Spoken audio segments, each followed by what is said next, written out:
Welcome to Slayerfest 98. My name is Zachary Patton Garcia. I'm Ian Carlos Crawford. I'm Ashley Hullett. And I'm, of course, Ryan Houlihan, and we are here to discuss Slayers, a Buffyverse Story, Episode 9, the finale! Woo! Very good intro, Zach. Before we get into it, I'm going to give my little Patreon promo spiel. Over at our Patreon, we are covering every single episode of Buffy Season 3 as it turns 25, releasing them on the air date. And then a shorter, edited down version that's about like 20 minutes goes up on our podcast feed later. To listen to the whole thing, you can subscribe. And we're also covering Batman the Animated Series, soon to be X-Men the Animated Series. We've covered Firefly, Harley Quinn. Zach and I did a sex talk show called My Nudie Judy for like 2 years. You can watch all those. And we have watch-alongs every month or every other month. You can join our Discord and our private Facebook group and many other things. And any and all support is much appreciated. Let's get into Slayers. That was the smoothest you've ever done it. I think it was. Good job. Mm-hmm. Ashley, cut that to put in all of them. So what did we think of this as a finale? And I'm going to carefully pick who I pick. Ryan, you go first. I like the finale. It's tough because this is one long form thing, so it's not like as easily separatable, but I like where things landed. I think it proved that they put a lot of pieces in place for very good reasons. And the Cordelia and Dira stuff works for me. Now, everybody jump in and disagree. Zach, what did you think?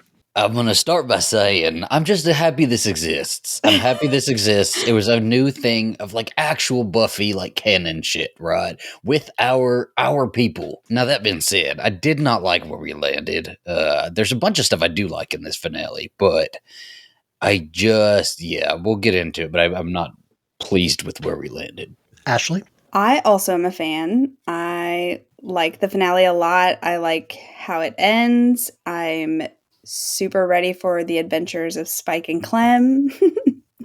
I feel very positive about this. The one bit that gets me is I'm a little disappointed in Anyanka's storyline and how that all went down. But other than that, I am pleased with this episode. I will agree with that last bit, but we'll get there. So yeah, we'll definitely get there. I definitely echo how Zach feels, but like to a T, like I am still happy this exists. Like I'm not like, the finale didn't do what I wanted it to do, so I hate the whole thing, or I don't want it to be. Like I'm glad that it exists. I'm glad we're getting Buffyverse anything. I mean, right, Zach? Even you and I, we have our complaints, but it just is nice to hear. Well, they didn't do anything that would make me hate any part of this series, right? Like they didn't do anything super damaging to the Buffyverse, which is like all I could hope for, really, because they could have brought Buffy in and killed her, and I'd been like, the shit, right? What the hell is that? They didn't do anything like that. So really there is nothing to truly hate. It's just a sort of like feeling of maybe a little dissatisfaction that I have, I think. I don't know, but it's something we need to talk through because there's things I do love about it and things that I'm just not pleased with. Same, because I didn't like flat out. I'm not like about the whole thing because there is stuff I like. Where we open is we're still kind of like, is Spike good or bad? Which Ryan and Ashley and I talked about last episode. I think we were all kind of in agreement, right? That we're like, come on, we know he's not going to be bad. Yeah, it's fun though. It's fun getting a little bit of an evil Spike, and you can tell James Marsters is having fun with it too. Spread his evil wings. Yeah, that's not what I was thinking about spread, but continue. Especially we've got some imagery during this episode. I was getting a visual.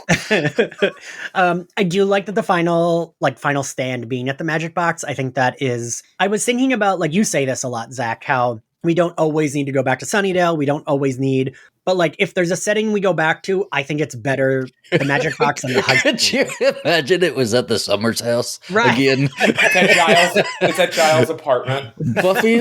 Buffy's not even a Slayer, has no involvement in any of this. She is the Cordelia of Sunnydale High, and they still end up at the Summers house. Dawn's doing an Airbnb business. It's not going well. No, it was because if we have to be in Sunnydale, I guess this is a nice location. But you know what I mean? Like I feel like I'm glad they didn't go to the high school because it feels like we have. I was wondering. Yeah, wondering if we were going to end up there. I was a little bit worried. I mean, I guess if the like conceit had been they need to go to the Hellmouth is under this where the school was, sure, but I prefer we like move away from that, right? I mean, Indira's gonna have to do something, and homeschooling. Yeah. True. But like, that's, for me, that makes sense. Like, okay, yeah, if she's living there, she's going to school, sure. But not like just for kicks. Yes, yeah. Like, I feel like Sunnydale High, I don't know, it just was like that moment of time, and I don't want to be going, like, that would feel going backwards. I don't know. And the Magic Box, for me, always felt like a set they could have revisited. Like, in season 7, we could have gone back, you know what I mean? Like, we could have gone back there, like, so yeah, no, I was really, I liked the idea of the Magic Box. My one little complaint here, though, is I did not understand the layout of this Magic Box because, like, you walk in there, you would see everyone who's in there. I just pictured our Magic Box. Bookcases get in the way. I mean, from what I've seen in the game and stuff, like, you know, it depends on how they arrange it. And with unfettered control, I'm sure Anya has some target-like scheme to make people buy more, where they're trapped around tchotchkes or whatever. Just like turns into an IKEA, and you're just wandering through. Just the openness, I guess. I don't know. Couples breaking up in the corner. I mean, everything has an unpronounceable name, so. That was like my first note was just like, I don't understand where everyone is. I mean, I got the impression that the Anyanka blob was like maybe in the training room, maybe because it like felt like it was in another room. Oh, is that where you thought? Yeah. I just kept picturing them right next to the cash register at all times. Damn. Oh, I definitely pictured the training room because at one point Clem is like, "No, you can't go in there" or something like that, and that made me feel like there was definitely a door separating them. But good point. Whoever said it is right. Like, this could just be a fully different layout. It's a different universe, so sure. Just keep the like. You said that, Ian. That's you. Oh, was it me? Listen, y'all. Today is my first day back on Adderall after a month off, and I have been. You know what? It sounds wild. It sounds like you are all three on the same page. Y'all just came from the Slayerfest live show, but it is Wednesday, so I figured y'all would have recovered by now, and y'all all seem like you are still currently recovering from that Slayerfest live show. I definitely am. I'm gonna need until when? Next Halloween? When you're ready to do it again. Anyway, so that was me. Today's my first day back on Adderall after a month off of it, and I could hear myself talking too much in class today. I was like making, like, they didn't really love the essay we read, and I was like, yeah, the person goes on way too long, and it's like, all right, now you're repeating yourself and you're talking too much and doing exactly what I'm doing in front of all of you. I'm in a college course. You could have just said Adderall. They'd have all nodded their heads and understood. Like, yeah. It's okay. We're ready to listen because we're all fucking doped up too. You're like, you got any cleaning you need to do? Uh-oh, Grandpa got into the drugs again. Cordy enters holding an unconscious Indira, I was like, wait, what did I miss? But it's part of their like plan. Because I was like, wait a minute, when did she get knocked out? Indira is still like pretending to be a witch. And I think I've said this before. I don't know what it is about. Julia Landau has such good cadence as Drusilla. Mm-hmm. God, she's so good. Right. And it's like the way she says a lot of things.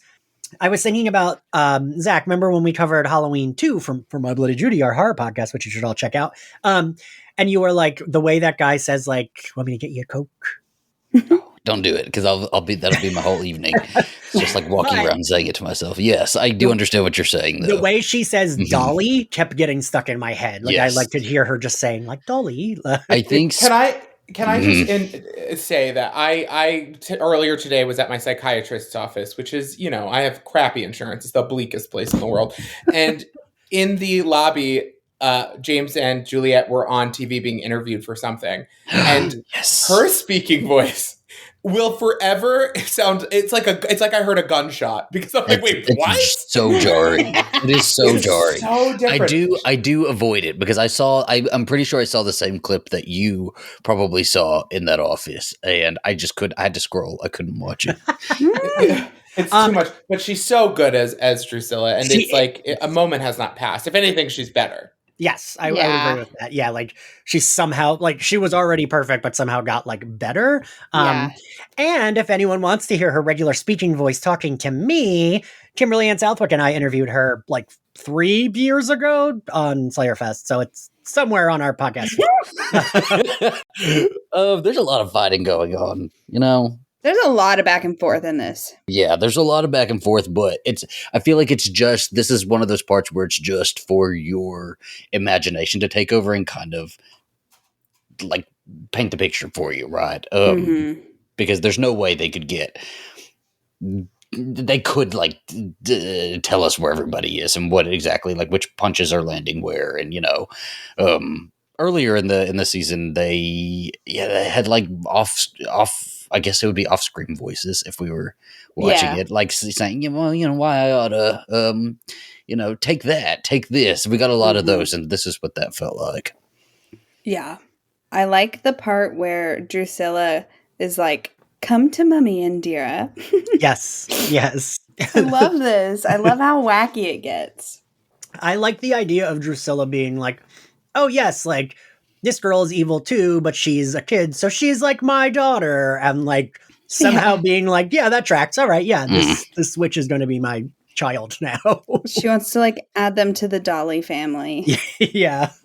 A fun thing about Drusilla is that she very much, similar to Britney Spears, decides in the moment what you need, with a kind of woman that you need, the fantasy you need, and she is that. She could be a baby, she could be a lover, she could be a mommy, she could be ancient, she could be brand new, whatever you are going to respond to. And Indira needs a big sister. She needs a mommy. She needs something. And it was a great way to mirror what Cordelia was authentically offering her. Yeah. Drusilla loves a family. She loves her mother, her daughter, her sister. She talks about the vampiric family ties. I was going to say, this kind of ties into what we've been talking about on Angel. It's really interesting that this has come out as you're covering Angel season 2, and we've just done the Drusilla episodes, because that's all I was thinking about while I was listening to this. When she's towards the end, when she's like, I've been lit on fire before, I was like, oh yeah, like on Angel, but I was like, oh, that's not what she's talking about. A version. She wasn't in a warehouse; she was in an alleyway in this universe. And yeah, the fighting, I will say, like, if this makes sense, I finally like got a hang of the like, yeah, we're not being told where they are. They're just like making noises, and we hear a stab noise, we hear a punch, we hear a kick, and we hear a oof, we hear a ah. And I was like getting into, I finally like do feel like by the finale, I was in the groove of like, okay, this is a fight scene that's happening. And like you said, Zach, it's like, just use your imagination, just picture it. And I was like, I had some trouble with that, even though I loved the first half. It took me a minute to be like, wait, who's doing what? And this felt more like, this is a bananas picture I'm going to paint, but I feel like the three of you know me really well. This felt like I kept thinking of where am I posing my action figures in the set to take a photo of it. I can't handle you. That's a better response than I thought we were going to get. I thought we were about to get an Adderall response. That was very nice. Good job. I'll go back to muting myself. Thank you. And just, that's what I appreciate about this series, is that they're not wasting too much time trying to tell us where everybody is, because I would have gotten really annoyed with that. And you kind of just like have to hear them fighting and kind of move on, right? And what's happening with Anya? So like, this is what I got a little confused on. This is where I couldn't exactly paint the picture, is them, I guess, banishing Anyanka back to her world. Is that what happened? They were trying to separate the three of them. So they wanted to pop, Anyanka like a pimple and get that dog out of there. And then after that, Anya was like, we'll have a chat about maybe we can hang or chill or something. But she was never going to do that. Well, so my point here then is my dissatisfaction with the way Anyanka was handled in this series. Because they really set her up, and I was real excited to get her at the start of this. And then then it just kind of fumbled. They fumbled. She turned into a dog at one point. then we're getting a little bit more from her, and she's like kind of letting people know that like, I really liked the explanation that her humanity, because she has no humanity, she's not able to enjoy the vengeance demon side of her, right? I like enjoyed that, but then it was just weird. It was weird that like we were sort of convinced maybe a little bit that Anya was hearing her out, but then like we jump into this episode and she's very much ready to like pop her like a pimple, like you said, and like send her back. And it just, why was she even in this then? Yeah, I feel the same way about Miranda. I feel like both of those things could have been cut, and we could have done a lot more. And I get it. Probably Emma really wanted to deal with that stuff and set Anya up where we wouldn't be.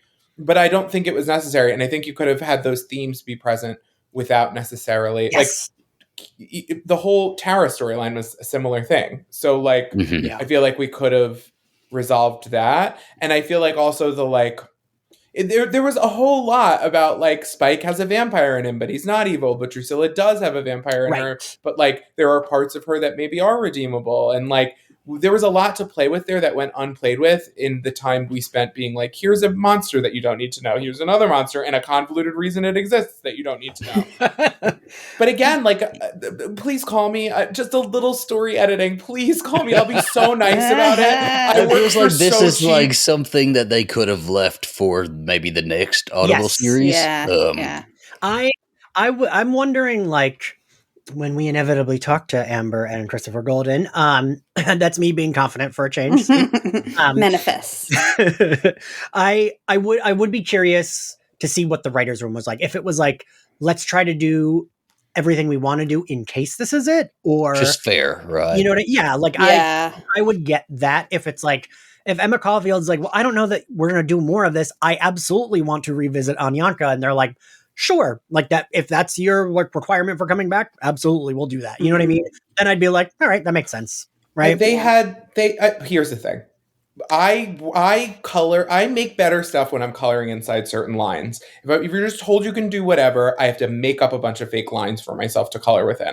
They were given a lot of lines to color in. Like they had a certain cast, certain budget, certain timeline within the world of the universe, can't be related to these other properties, needs to like technically be non-canon if we need it to be. Like we have to be able to like remove it. Right. And there was a bunch of actor demands, I'm sure, and distance and time for who you could have where. Like, impossible task. Yeah. However, I still think all of these pieces could have been fit together differently.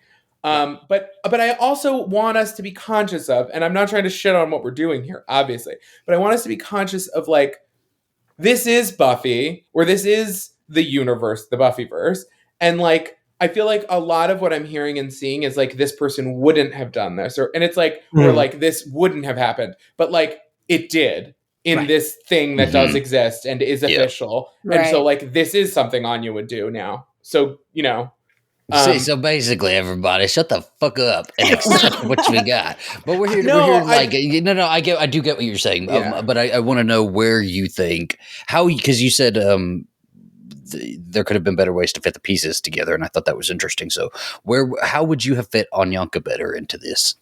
I would have eventually had Anyanka and Anya do the merge, and had Spike lose Drusilla, but say, "We don't have to lose you. Drusilla doesn't want to get better right now. You do, and you agreed with all the stuff that you went along with. Just like Tara overcame. I would have Tara overcome Kurgan on her own." And I would say, like, Tara and Spike are here to help you not give in to your baser nature. And frankly, Miss Demoness, if you love humanity that much, let's get you there.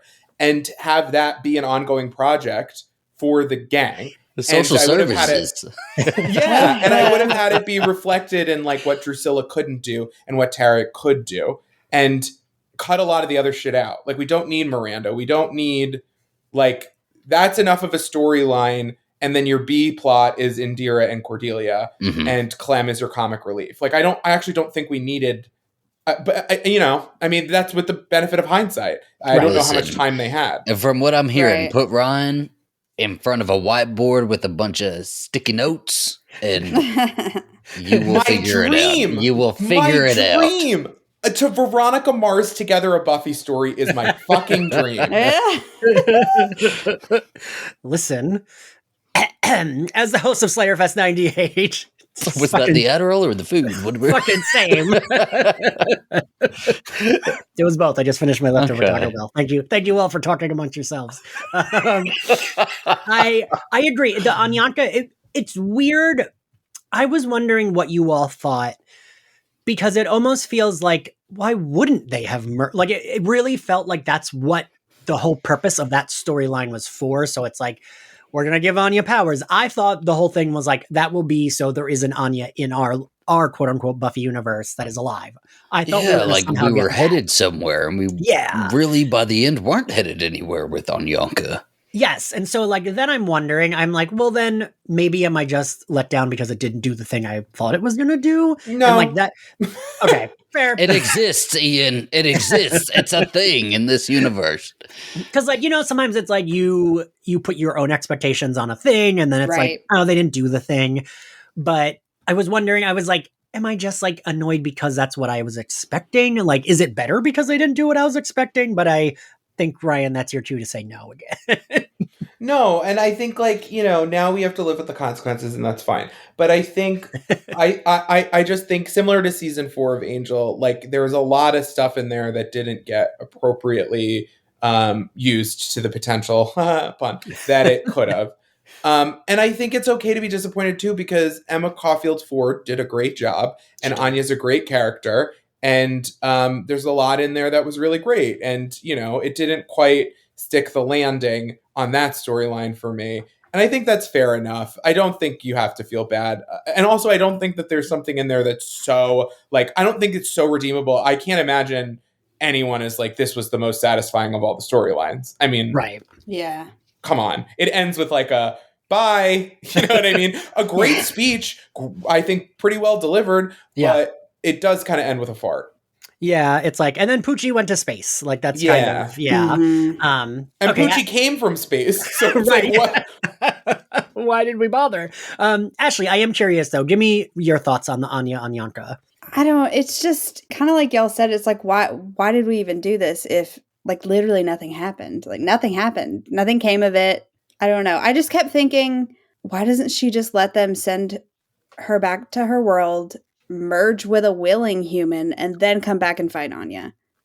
that's you should like, be. Why does it have to be Anya if she's saying no and your whole thing is I need a human so that I can feel the good and the bad, then go find a different human. Like there's so many humans. Like just literally have D'Hoffryn pop out at the end and be like, Anyanka, what the fuck are you doing? You can do whatever. It's a magic show. Just like there's comatose people at Sunnydale Hospital, like you pick somebody. Or leave it in Jasper. How funny would it be to be my God. My dog has as a vengeance demon voice and powers. No. I would be okay with that. No. You'd never have to hear barking again. You would just hear an Anyanka-like voice coming out of the dog, complaining all the time and being funny. I love how much you didn't like Papyanka. No, it was not scrappy-doo in a good way. I mean, I do think you're right. That is accurate, but I'm like, but I like it. It is kind of scrappy-doo. You're right. It is. Yeah. I do like that she pretends to throw up. I was like, what are we doing? Like, it was such a weird diverge, like, I'm gonna, and hearing Drusilla be like, ew, don't do that near me. And it's like, I like when we can see someone like Drusilla, who, arguably likes to play with guts by like pulling them out and pulling out a heart, is like, oh, but don't throw up on me. Yeah. You're gonna make me throw up. Indira, fights her, and then we get Drusilla versus Indira and Cordy versus Tara. I know that this is such a stupid, simple thing, but what made me really happy at the start of this fight was when Indira stakes one of the minions, and we just hear the vamp stake noise, and I was like, oh, it's been a few episodes since we heard that noise. Yeah. It's nice to hear. It's like a comforting sound. Huge compliment to the production company and to everyone who worked on that end of things, because it does sound really like a Buffyverse product in the highest quality. Yeah, I think I might have said this in a previous episode, and I I mean, I know you take it this way, Ryan, but like, I mean this as like the highest compliment. It sounds like a really well-made video game. Yeah. Where like some of the noises are in the background and you can tell they're in the background, not in the foreground. And like, you know, you can hear the like sounds of like it being nighttime. And I don't know, I really liked all of that. I thought the like sound production was like really fucking impressive. Yeah, top-notch. Yeah. Agreed. Do you all think that like for something like that with the vamp noise, they just like have a sound file on hold or like probably had to recreate it? It's a voice note from somebody holding their phone up to the TV. I think they definitely have a pile of assets, but they also know how they made those assets. So if they need to, they can always like do what they got to do. And I'm sure those were made digitally with things that are like, you know, dinky nowadays. So I wouldn't be surprised if there's a pile of assets floating around the Disney HQ. But let me also say, if that's the case, let's do a real HD upscale. Okay, enough. I'll stop. But like, you pulled out the hard drive. Yeah, I'll buy it. Pull out the floppy disk. Whatever floppy disk is like has fallen between a disk. It has the entire like the entirety of it on there. Go find it at the Disney offices and give us the HD remaster we deserve. We need that catfishing demon. So someone call Moloch. So I do like the Tara. I know my brain. Jesus Christ. It's Cardi, guys. I'm sorry. I apologize. So there's like little fireworks going off. I do like that Tara can't help but say I told you so. I think she says it like twice in this episode, and I appreciate that because I get it, girl. Tara's forever role, not being listened to and being 100% right. Yep. that really is her role. She's got the Gail Weathers role where she's always right, but everyone thinks she's wrong.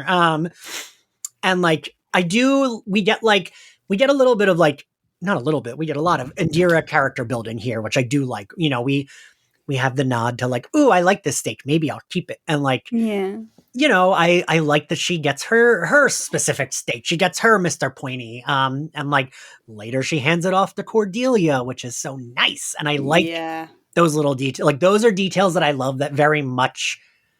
I mean, all of it does because it's the same voices, but that is very Buffy, right? Like that is very much what they would have done in the show. Yeah. I mean, then they might have tragically killed all of the women who touched that steak. Absolutely. That is also exactly what would have happened. Yeah. But it would have been real cute when it first happened. Yes. Yeah. It's not unlike Kendra giving Buffy Mr. Pointy. Oh my gosh. Then we get Spike and Clem. So is there like an in-between scene that happened where Clem is in on it after this, we think? Or are they doing this back and forth like for show? I think when he starts eating the people outside the door, him and Spike have a conversation after. Because he also says he was like method acting later on. Yeah. So I think that they have a little bit of a discussion before they come into where everyone else is fighting. Okay, that makes sense. I was like, no, I don't want them to fight. I like them. They're best friends.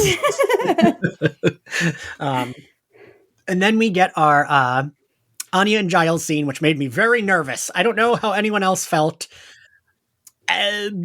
So whatever, they do the like spell, he separates them. I do like how much Anya loves the dog and how like we started with, because Jasper's Cordelia's gone, right? See, this is why I don't want Anyanka merging with the dog, because I also love the dog as much as Anya does. And Anya loves this dog very, very much. And so this dog just needs to remain his own self.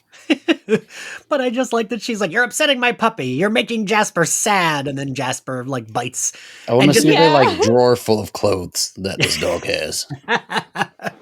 Ooh, I bet that dog has so many cute collars and outfits. Beverly Hills Chihuahua, eat your heart out. I like all that. I like her being protective of the dog. You know, I feel like most of us here are dog people. So I like, no, fuck dogs. I'm just kidding. So I like that bit. But again, we talked about this already, so we don't need to talk about the Anyanka of it all. But when Giles gets whatever, when like, I guess, in my head, it was like, because she has kind of like, sharp nails. She like puts her hand in him or like stabs him with her nails. I was very nervous we were going to lose Giles. Mm-hmm. Yeah. Because, in the comics, we also lose Giles. And I was like, oh, God, is he the expendable one because he's the oldest? And maybe they're like, well. But see, that's the thing that they did yes, good. Because if they had done something as big as that in an Audible series, it just would not have been forgivable to me. Yeah. I don't think so. Yeah, I agree. Can you imagine? It's funny because it's true, right? And because anytime anything of any of this shit comes up, comics, a TV show, Audible series, everybody looks to Giles because he is the expendable and he is the one that would be like the sacrificial, tearjerker. Yeah, and not to be ageist or to say that Anthony Stewart Head is old or can't work, like clearly he isn't and can, and honestly seems very sexually viable, but that's a separate topic. I do think like at some point he might be like, I want to go hang out with my Olivia. Peace, y'all. Yeah. Right. Yeah, like there is a chance that would happen. Like I do think that's true, and that's like fair, right? Mm-hmm. Yeah. This man came off Ted Lasso. He probably made really good money on Ted Lasso. 100%. And that shit's at home. Yeah, exactly. They got his ass going through trapdoors here. All the way back to Sunnydale. He's like, I thought we put Sunnydale in the ground. What are you talking about? That show that I had to get fucking stunt training for? No thanks. You're like, it's audio. He's like, no thanks. I'm good. And I am so glad, but I think that is a credit to the writing, right? That we actually were nervous. Like, was everyone else kind of like, oh, shit? Yeah, definitely. Yeah.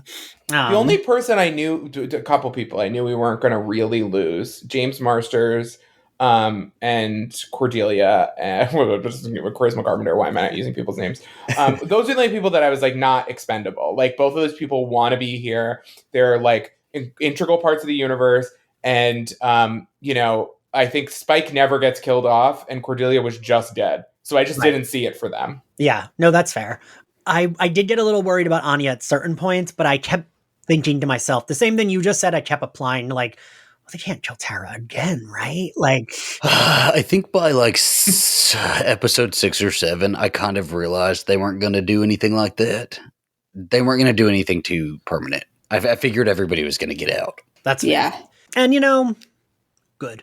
I'm kind of glad. Oh yeah, no complaints here. Yeah, keep the writing going, just like that. I could see someone being like, "Well, but then what are the stakes?" But like, that's fine. I don't need these characters. No stakes. Right? No. Put the snakes away. Show me them having a fun adventure. They have some fight scenes. It's cool. It's great. Bring the Winnebago back, please, Amberman. Zach, I love how much you bring up that Winnebago, and I do agree with you. We did not sit in it long enough. Not long enough. It's such a cool set. It was.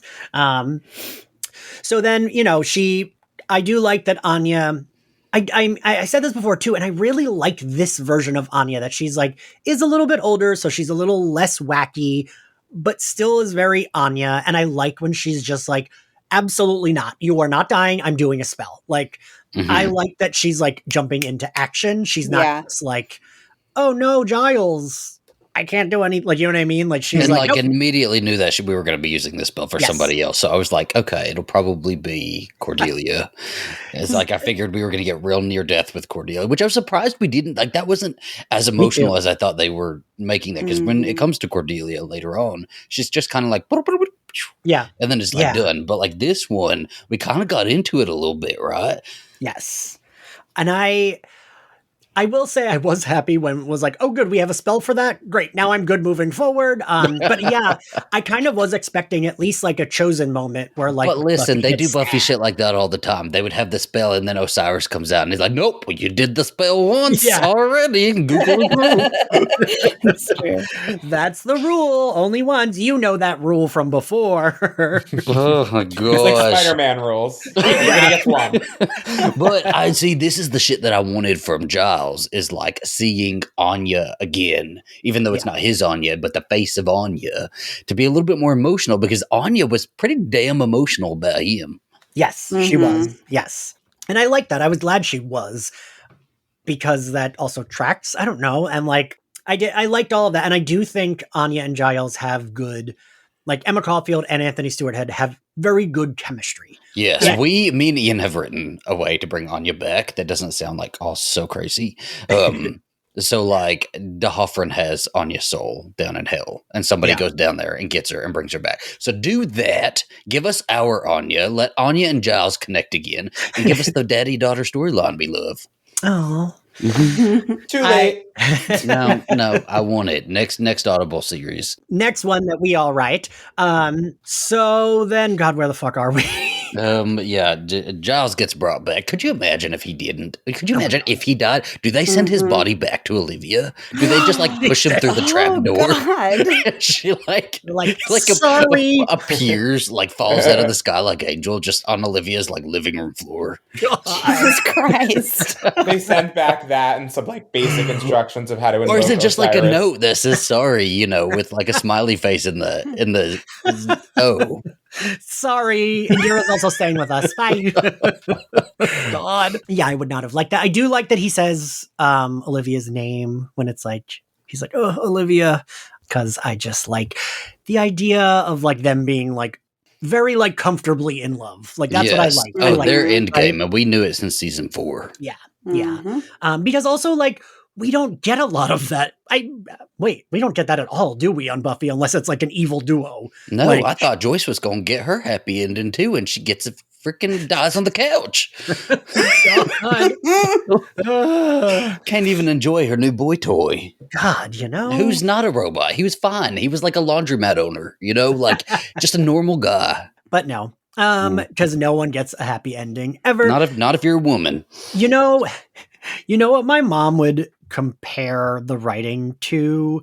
I don't want to compliment what's his face, but she would be like, the writing on this is very Hemingway, because in Hemingway they all like die. It's like, oh, they're in love and then they're dying and then they die and then they're both dead. I can hear him saying that about himself as well.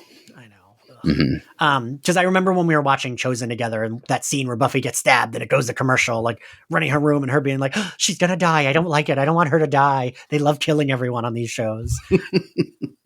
So we go back to Dru and Cordy. I like Dru hissing. I don't know why, but I like it, right? Yeah, and I love that Cordelia's like, hissing old school. Okay. Yeah. I like that Indira says, you ancient bitch. I thought that was a very good line. And the way she delivers it is very good too. Cordy, is it supposed to be that she just misses when she goes to stake her because she hits her in the arm? Drusilla's like, my arm, not the best you could do. I was like, wait, why the fuck she hit her on the arm? I think she's just like not great. And guess what? Drusilla is. Fair. At first I thought it was going to be like it had paralysis something on it or something that was going to... Like it was part of that was her plan. That's what I thought, yes. Yeah, but then nothing came of it. Which, that's fine. She says nothing that 2 aspirin and a vacation won't fix about whatever damage Cordelia has. Kurgan is basically mostly taken over by now, right? He can sense the grimoire is in the magic box. And this is whatever, but I was like, I don't want to hear anyone say the word grimoire one more time. Like I've heard Which is weird times. Because I also keep forgetting that that's what they're after. Yes, also that. But you know what I mean? I just felt like, okay, we said it so many times that that is the one thing this series kind of needed a little bit more of, is hand waving about yeah, just a thing. There's a thing to do a thing. Okay, that's fine. I don't need to know any more about it. Yeah, just call it the book, Yeah, I'd have got it. Mm-hmm. Yeah. Spike shows up with Clem hostage. And I do, another relationship that I love that I don't know if I've pointed out is Indira and Clem. I love how protective she is of him. Mm-hmm. Yeah, I like that Clem is attracted to good energy, especially because of Clem's apparent immense suffering.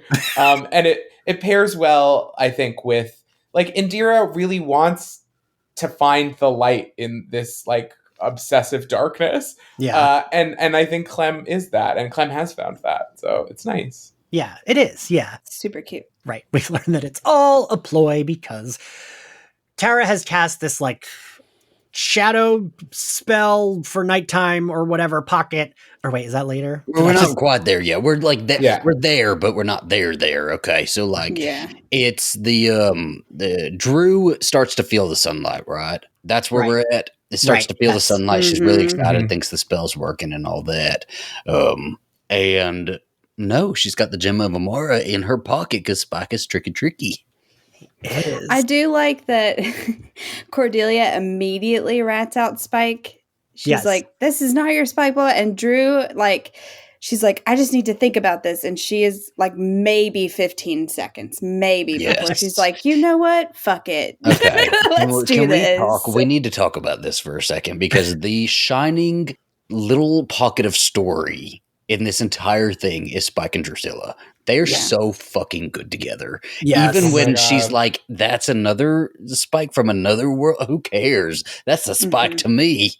Yeah. Yeah. And it's just, and then their chemistry just works the same as it did in the damn show. And this, we get like, actual love back and forth. We don't get like, because when we picked up in season 2, when we first got them, she was kind of annoyed with Spike a little bit. She's like, I've been with you a long time. I need a little bit of a break, a little bit of separation. But here we've got full like burning passion, holding hands, fire, Yeah, it's really good. Yeah. And I hadn't realized how much like you just mentioned, I hadn't realized that we really didn't get that, right? Like, we only got like the back end of their relationship. We never got the like super lovey-dovey. Like, but it was we like, still kind of did, right? Because they're so good. Right, yeah. Those two, James Marsters and Juliet, are just so good at portraying their characters and portraying the history that those characters did have, that even though we didn't get them like fully madly in love, we did, We felt it. Yeah. We got a lot of flashback of that, which makes it like even though we never had it established, when we flash back, we're like, yeah, those are those two, because that's just really. And I also think like it really helps sell the like Spike being tempted of it all, because it's like we kind of want them to be back together. I was like, do it, please. Yeah. Yeah, I'm not like the biggest but yes, I was like, man, they're good together. These are like two very good actors that have very good chemistry, and like They have fun. Yeah, like they bounce off each other so well, and like the weird accents both of them are doing that are not their regular voices that come so naturally to both of them. Like, Yeah. I want a scene reading where they each have their own way of speaking, their actual way of speaking, reading these lines. Oh my God, like Spike and Dru are stuck in an elevator with James and Julia. Because like it wouldn't sound right? Like I do like that we also hear it in Spike's voice that like, even though it's like he's a hero, he's not going to go bad, but he is tempted by her. It right? feels like season 2 Buffy, like the DVD cover, just with Spike and Drusilla. Like I just feel it. I love it. And just from voice performances, like they did a damn good job, because I was titillated. Ooh, say it again. Titillated.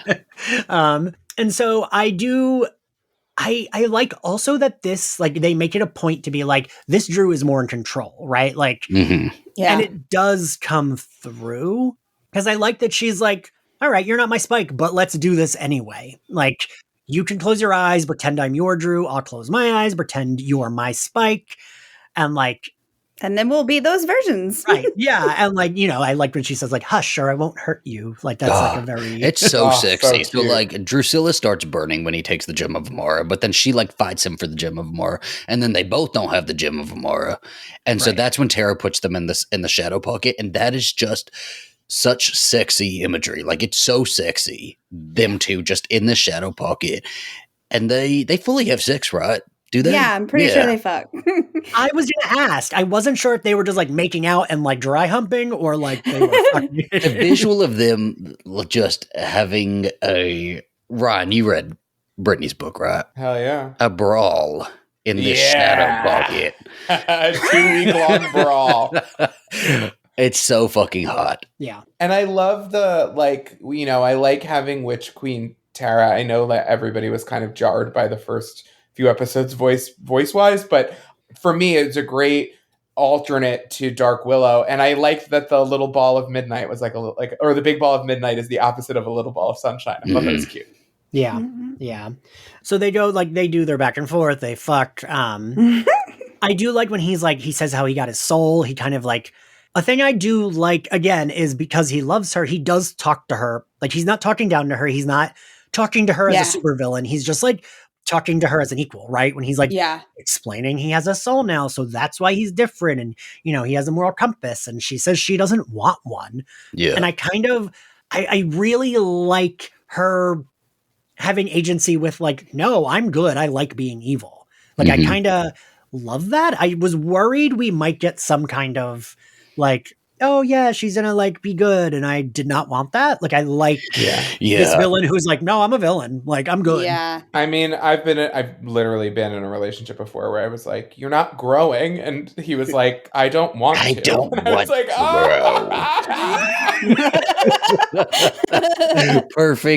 Perfect analogy here, yes. And I love that he kind of recognized, because he's got a Drusilla in his world. You know, he could talk to his Drusilla anytime, just go seek her out. But I like that he kind of recognizes that this one is a little bit more intact in the brain, right? So he can have a conversation with her, a sensible conversation with her. And it's almost like him getting to do that. You know, maybe he's wanted to for his Drusilla, but I don't know, there's maybe no reaching her or something, and maybe there is a way to reach this one, and there's not, you know, Drusilla's just Drusilla. Yeah, and shrimp or no shrimp. And I mean, it reminds me of like Glory, how like Glory was never apologetic. She didn't give a shit. And I like a villain that isn't, I don't know, I there's something I like about that, because I really was worried we were going to be like, oh, look, she's good now. And then we just like move on and she's good and she's part of the gang. And I would not have liked that. You got to earn it. Can you imagine like a good Dru? No. I can't. I don't want to either. No, we got that. She was praying in the church. She's a good girl, you know. But that was the past. The past of the past. You can't break the past. I do want to see a Drusilla redemption arc, but it would need to be very, very, very, very, very delicately done. And I don't know if this is the format for it, if we can't give it all of our attention. So if not, please don't. I think that was something that should have happened in the show. We are past that, and we do not need it.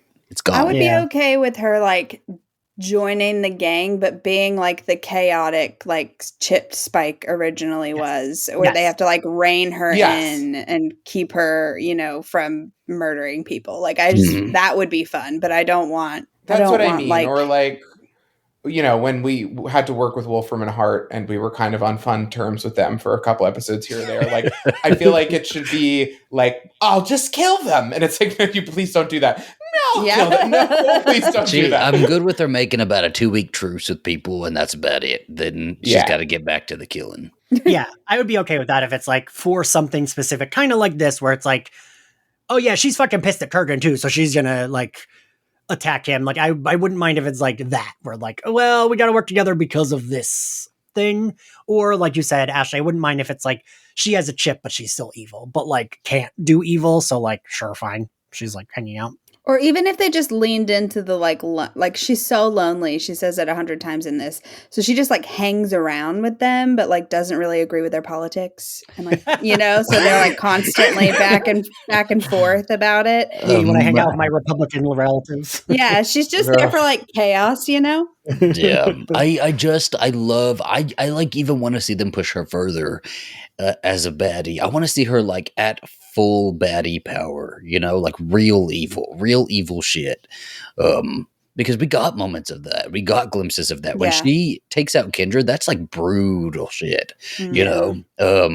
So we know she's capable of it. And I want to see that. No, you know, pandering to some witch with a fucking Mr. Pickles, you know, like I want to see her I want to see her with a guillotine, like in her front yard, you know? I think what we want to see is her defending something rather than grasping at something, especially in this series. She's the vampire queen who had Sunnydale all like running to her plan, but the whole time was like trying to get something from people. Yeah. And I would like to see her in a position where she's like, I have everything I want, and it's just a matter of keeping you people away. Yeah. Yeah, I like And that. yeah, I think that would be fun. Yeah, I think, yes, that's what I like. Great. We've all agreed. Ryan got it. I also like that Drusilla points out his cheekbones. Yes, it's the visual. And I like picture her running her like fingernail on his cheekbones and through all his abs and, you know, all of his cut muscles. going down to his cum gutters. Can you tell Zach's husband is away? Oh, my goodness, it's been a little while. I was even... Truly, I was even getting horny over Ian's spike, like, bust that he has in his... I think I picked it up like 3 times, and I was like, why do you think he has it in his room? My God, I thought about taking it too.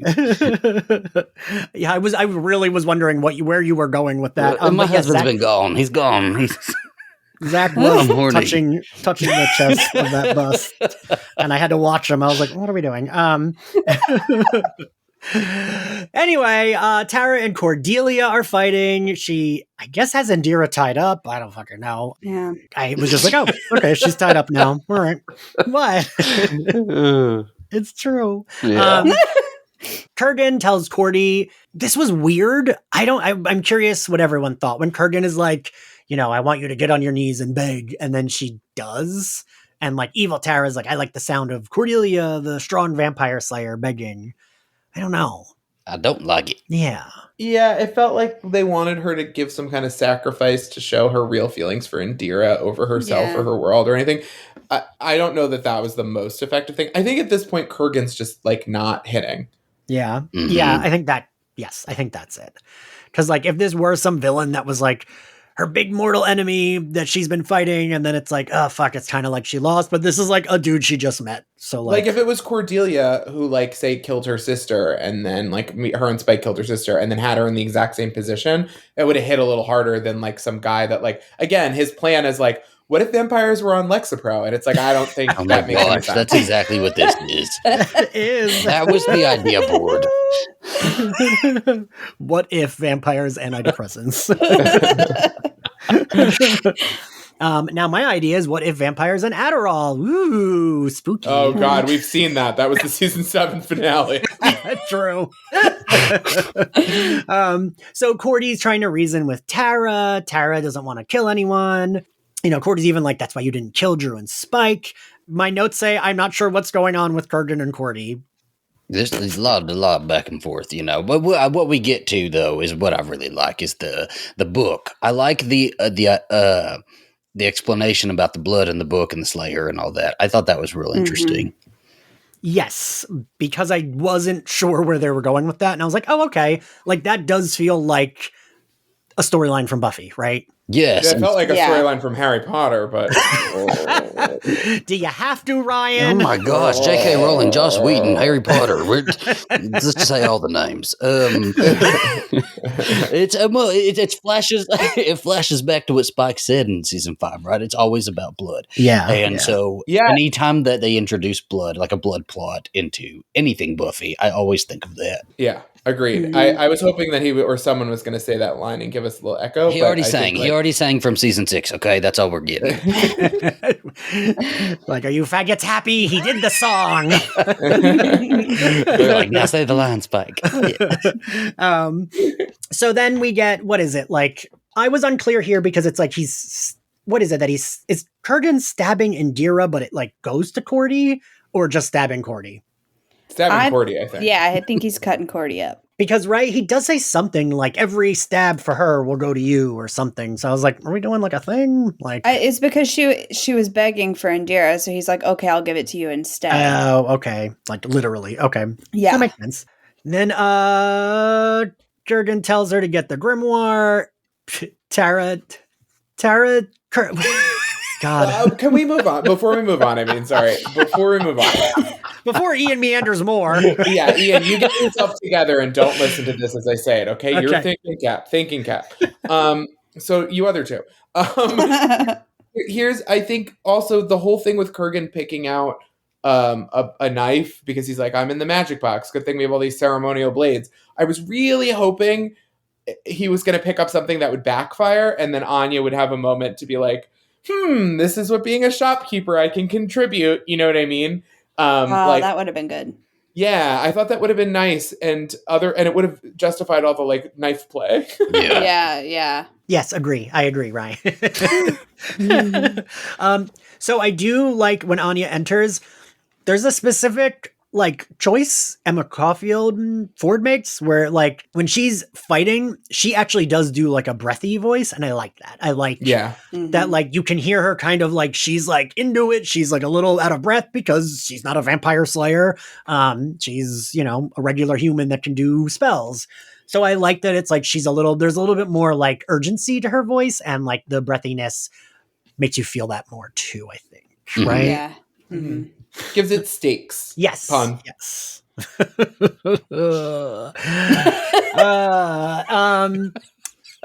So I'm really working Ian's. I'm working Ian's last nerve today. I know you're making him make like grandpa noises. He keeps going. And the other day, Ian was saying so and so gets on my nerves. I said, "Do I ever get on your nerves?" And Ian said, "Absolutely." And I said, "You answered it so quickly. Do I really?" And he was like, "Yes."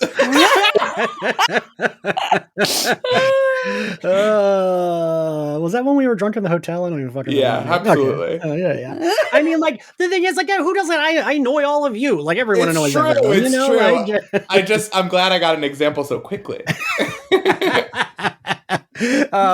So then this is where I get a little bit of like, I'm unsure here. Like Anya gives Tara a speech about like her goodness will triumph. I do. Zach, you know, I hate the power of love. I hate it more than anything. Yes. But that is what's happening. Right. Like, but I don't know. It's not as bad as like a power of love. At least it's like you are a good person, not like, oh, but you love someone, so now we're okay. It's the same thing. Fight it, Tara. You can fight it. I wanted a little bit more sniveling little cry Buffy. Like Cordelia bully her. Just be like just straight up be like, cut the shit, bitch. You are not you know what I mean? Get Tara together. This is what I miss about Cordelia in this. This is why like Cordelia didn't really hit for me in this series. There's not enough bite. We kind of got it at the beginning and we lost it. There's no Cordelia bite, and just what you said could exactly be like, get up, Tara. Get up. Laying in the middle of her mind. Get up and fight this bitch's ass. Like, something. Give me a little room with a view. You are a bitch. Yes. Yeah. I mean, now that I'll say that, I'm like, yes, I want that too. So, but the thing I like that we get here a little bit more of is Anya and Tara's friendship. Because Ashley, I think you had mentioned that before, that's like a thing you were wanting, like a little bit more of like the friendships, like dynamic. And I want to know more of the backstory. Yeah. Like, did they all go to Sunnydale High together? Did they meet at college? Like, what's the timeline? Yeah. Like, have they always been friends with Cordy? Because it also feels like they are the best friends, and Cordy is the like. Yeah. Additional. Yeah. What was the Miranda of this all? I'm going to say it one more time. And the actress was great. What was the Miranda of it all? And why didn't we, instead of that, have a flashback episode to establish what was going on? Yes. Have we beat Kurgan? I don't know what happens. He gets banished to the Gem of Amara, which I don't understand, but fine, sure. Yes. Where did the gem go? Yeah. I thought that would neutralize the gem, but I don't think it did. Did it? If it did, then that wasn't communicated. The explanation that I pulled from it, right, was that Kurgan chose exile instead of death. I don't know what that means. I don't know what to visualize, but sure. And then all is happy. And Anya is like, Tara, forgive all the people you killed. You'll be okay. And then we're like, yes, sure. She's like, Tara, have you watched the show? All of us have killed a bunch of people. It's fucking fine. Honestly, like, we'll forgive everybody. As long as you're a character we like, you get forgiven. Again, Buffy was always like, Harmony's pretty cool. Yeah. Well, I can't stake her. It's like, why not? She's got to make it to the 10-year reunion.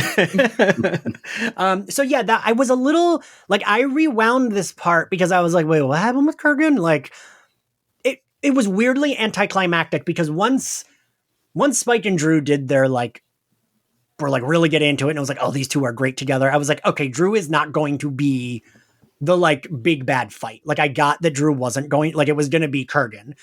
But then it wasn't any of them, right? Like it was kind of just like... I wish it would have been Dru. I think Dru stepping out behind Kurgan as Kurgan goes down would have been pretty badass. And then she's like, you know what? Let's just have some carnage. And then she creates some carnage. But I mean, right though, wasn't it kind of... I mean, so Ryan and Ashley especially, because I feel like Zach and I probably agree on this, but like I'm curious because I know you two did really like it, and I mean Zach and I still liked it. I'm not saying we didn't, but I'm curious how you two felt about the like climax of it. Let's say this: the more we talk about it, the less maybe I do like it. Yeah. I don't mean to yuck your yum. I'm sorry. It's too late. Look, I can be like a little bit blissfully optimistic about this and just try not to think into things too hard and just let it wash over me. And that's what I'm doing with it. You're like, because I'm not a fucking miserable person, Ian. I can enjoy things. Which, you know what? I understand. Good for you. Yeah, so then it's kind of just like, we're good, right? I don't know. Yeah. I do like that, what is it? Kurgan, like, takes Anya's breath away and, like, breaks Spike's legs. I thought that was, like, cool. Like, I liked that. It was like, oh, cool, we're getting some, like, intense action. But then it's kind of just like, then a miracle happens. All right, let's wrap up and clean the magic box. Yeah, the spell and all of that was a little underwhelming. Yeah, and it happens really fast. It was so fast, yeah. And the book just, like, turns to ash. Yeah. I don't think they should have done that. They should have kept that book around because the book was, I really liked the book, honestly. I liked that, I liked the lore that they built around the book. That I like, yeah. Like, and I like, they even gave that Slayer a name, Berenice. And like, I liked the story there. And Zach, you bring this up a lot, but that had me thinking of Tales of the Slayer. So I was like, cool, I would probably like listen to a 2-part, 3-part episode audio drama about whatever that is, right? Mm-hmm. 100%. It's like, he's like the youngest Watcher ever called. So sure, is his Slayer also the youngest? Like, I don't know. I would be interested in that story. I think I've been thinking about a lot is I think the problem is not the storytelling, but like, I don't think one of the studios like Disney isn't going to be like, yeah. There's no Sunnydale. There's no Buffy. There's no Cordelia. There's no Spike. And it's a new story. Yeah. Let's do that. I don't think that's the problem, right? Absolutely. The problem is that the studio is like, we want Sunnydale. What? No Buffy, no Sunnydale. What? Yeah. And that seems to be every project they're putting out nowadays about Buffy, which is really irking me, man. Yeah. Because like, they even said this, I don't know if you all remember, what was it? Was it the 10-year reunion that was at the like... Was it Pallyfest? Yes. I love watching that. Yes. I had that.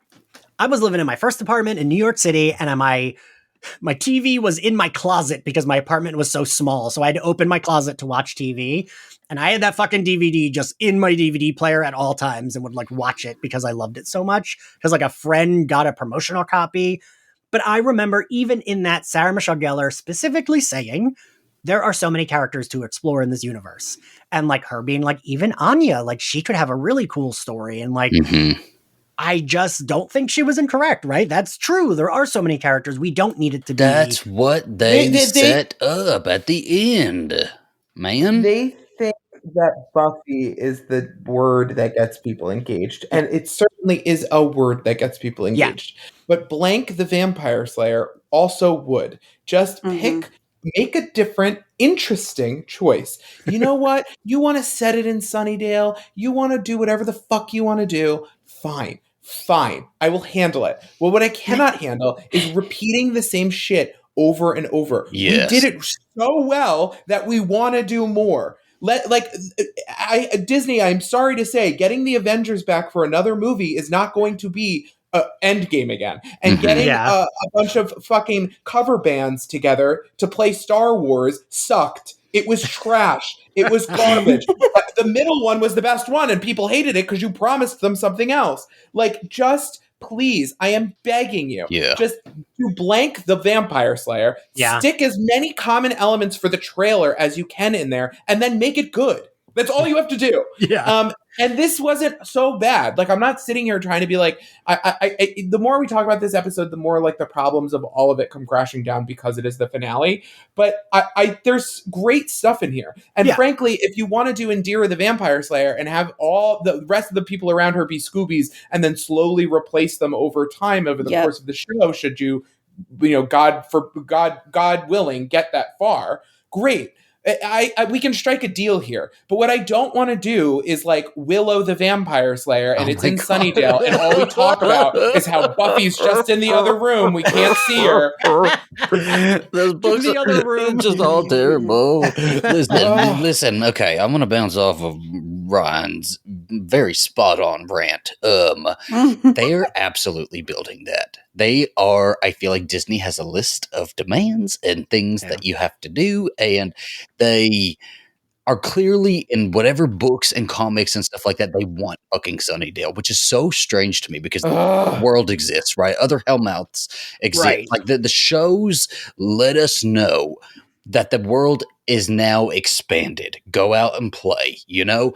But for some reason, whoever owns this fucking property wants Sunnydale to be resurrected. So, like, even at the beginning of this, I noticed, and I really didn't fucking like it, that they're talking about, oh, well, the government's talking about filling Sunnydale in. Like, no, they're not. Do you know how much? What? I mean, we did just spend $100 billion, but what? We're going to feel in Sunnydale? No, go to New York City. Give us a Slayer in fucking New York City in the rain, going on fire escapes and shit. Like, give us some cool shit, man.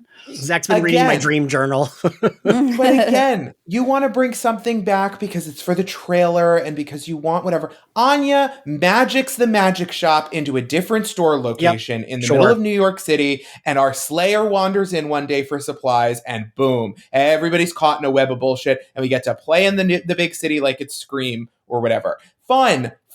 What's not fucking fun is to be like, guess where we're in? The 5th high school. Oh my god! No more Razorbacks. No more. And I've read a bunch of these books. I've read a bunch of the novelizations, and I will sit here and tell you. Again, all of them have pretty good authors who did some really great pieces in there. But the biggest problem of all of them is it feels like fan fiction the second we're back in Sunnydale. It really does. Yes. Yeah. And Kirsten, our queen, had it fucking right. Yep. Yes. And I feel like that was still when they were giving them like I'm sure she would have a different story. She probably was like, I don't know. This is a nightmare.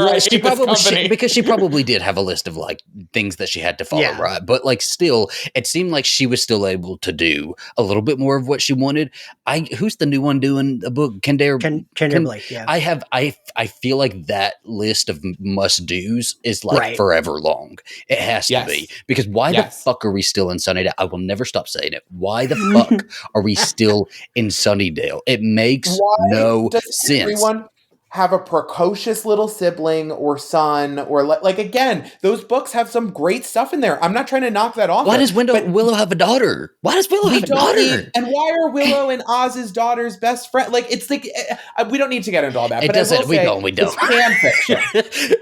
It does feel like it, but it feels like Disney posturing and preparing us for whatever. If this Dumois thing is real and they're actually working on something and pushing something through the pipeline, that's what I'm scared of. That's what I'm scared that we're going to get is the new Sunnydale, you know? Pause and explain to the audience what you're talking about. Oh, that didn't happen. Yeah, okay. So if you go to Dumois, I'm not going to explain who Dumois is.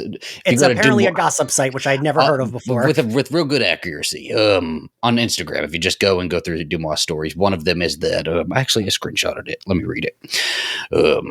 It says, a reboot of Buffy the Vampire Slayer has been in development for a while, starring I love you, girl, but I hate how your name is spelled. Kiernan Shipka.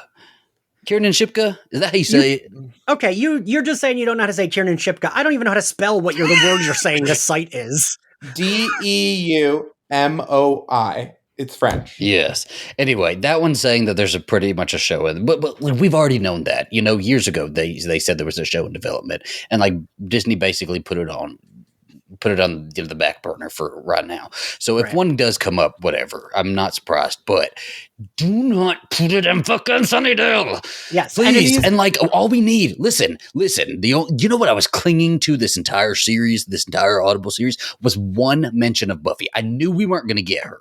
I knew Sarah was not going to be in here, but I was excited for the one sentence like update on Buffy the Vampire Slayer. That's all you need to give me in a new show or a new movie or whatever. And like I will say, so Ryan, I know you watched Angel live too. That was like a thing that kept me going. I mean, season 5 of Angel is my favorite season of Angel, but like they would just mention and I'd be like, yes, say that name again. Like they would be like, well, Buffy's doing this, or like, oh, Giles is doing this, or like, I think there is like one episode where they have a passing reference to Giles, isn't there? And like, just that shit was enough for me that I was like, yes, tell me more. Like, and that they don't need to go into like really like depth of like, well, she's doing this, and just say. If you don't want to ruin the character, just give us a brief mention of like, because clearly Indira is like a big Buffy super fan. There has to be tons of them. There has to be tons of super fans on that Reddit page.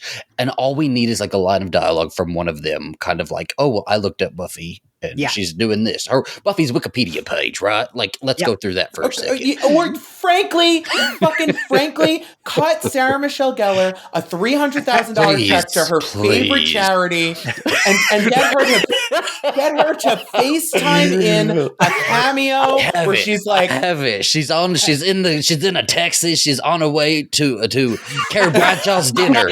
She's on her way to Carrie Bradshaw's goodbye dinner. And she has a Fendi purse, and that's all. And then let it go. And then let her die for once. Like, no, don't say that. Okay, we might be on different pages now. You said something crazy.